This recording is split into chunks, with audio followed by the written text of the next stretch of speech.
Dzień dobry Państwu, Maksymilian Wysocki, witam z 30. Forum Ekonomicznego w Karpaczu. Moim gościem jest Bárta, prezes Narodowego Banku Czech. Witam serdecznie, hello. Hello.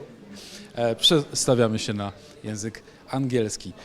Mr. President, there was a very interesting discussion today about the politics of the national banks, about the interest rates and should we raise them right now or shouldn't we, what should we do, and you stand on the very firmly on the opinion that the time to act is now, the time to raise the interest rates is now. Well, you are, as we can observe, in, I believe, minority of leaders of national banks.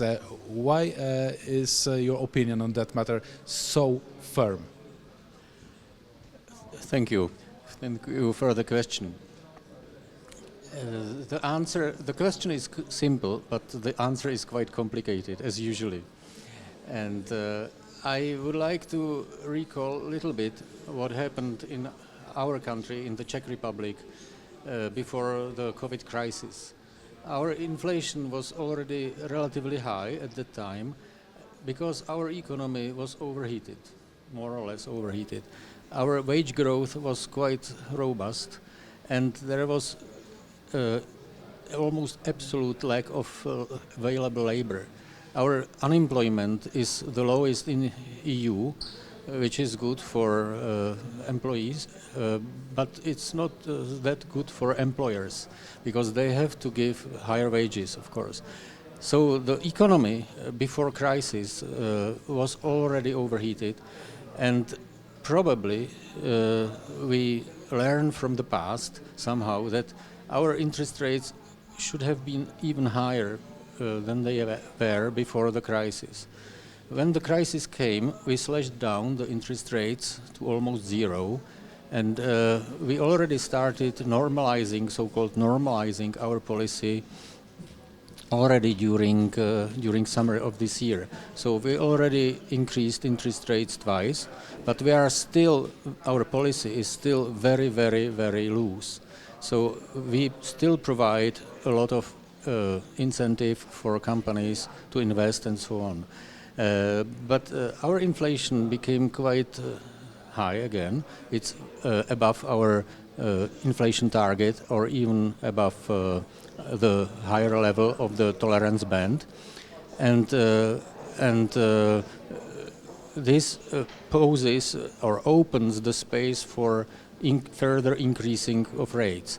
So we are in the phase of normalization, and we would increase rates anyway because we need to get to those levels or even above those levels where we were before the crisis. But in very recent time we observe very strong supply pressures, and this is some new game we have to play with. And this new phenomenon pushes costs quite substantially high. We observe it everywhere in the world. There is nothing exceptional. It's a very global phenomenon. And when one looks at those factors which drive cost prices up, one can see that there are some items which may in the future probably go down, but there are some other items which are unlikely to go down. So at this moment we already see some accumulation of cost push factors which may combine very deeply, and they sooner or later are very likely to pass through to consumer prices.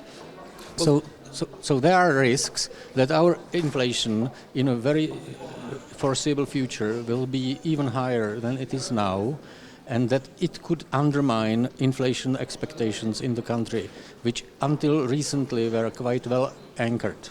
Well, some say that the level of inflation is unexpected. Some say it just went skyrocket and off the roof.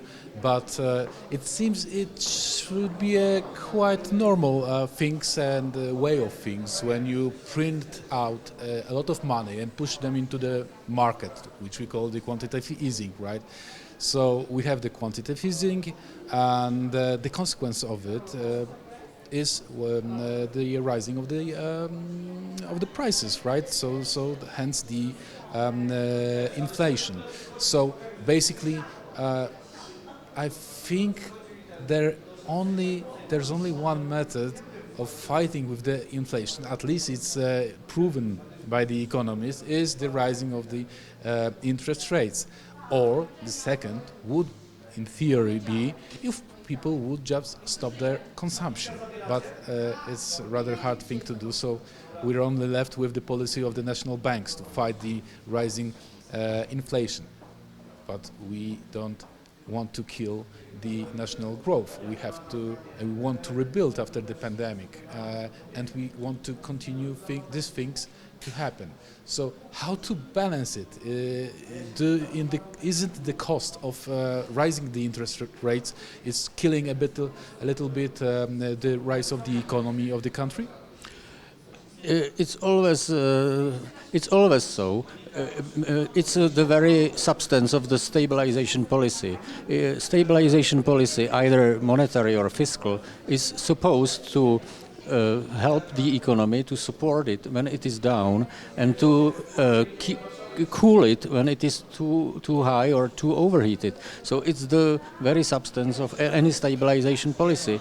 So we are here to try to do our best not to allow the overheating or some depression, and to keep the economy where it should be and where it works quite normally and smoothly.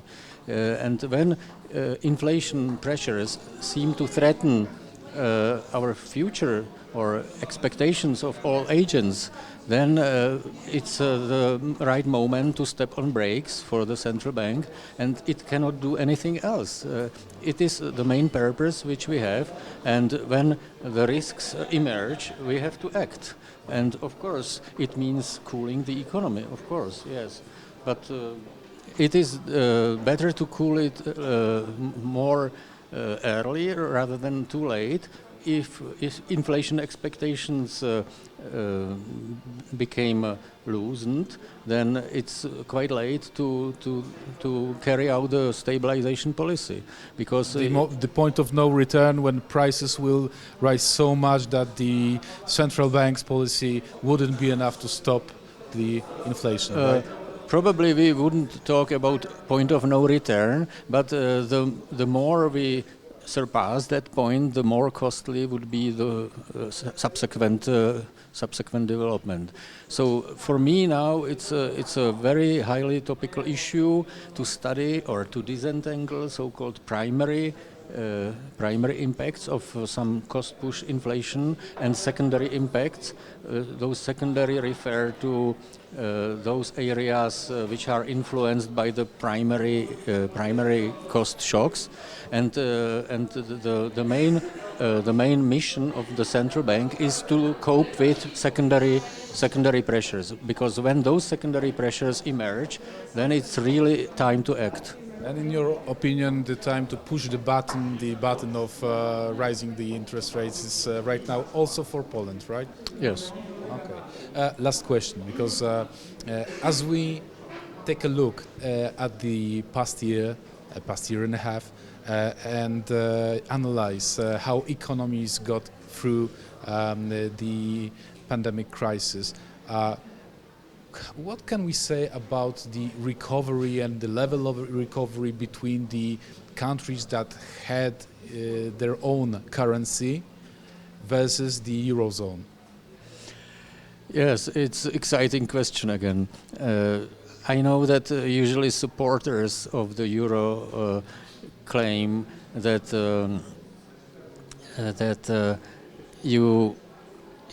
when you get rid of the currency, you avoid the situations when the very currency becomes a shock producer. But those who defend the national currency and are opposing a little bit adoption of euro typically claim that domestic currency serves as a buffer. And I think the truth is usually somewhere between, because in some periods our currency served as a buffer, and in some other periods it served as a shock producer, and it's roughly balanced maybe. But especially during the financial crisis back in 2008 and in recent COVID crisis, our currency served quite well because it depreciated, and this provided a little bit incentives for exporters. Although with exports it was quite critical during first wave in the last year. But then the currency started to appreciate, and now it's there. It's roughly around equilibrium, and it's fine.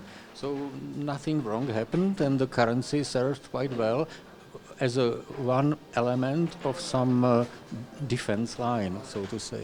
But you can't tell that the countries that have their own currency right now are better off, as in terms of economy, than those who don't.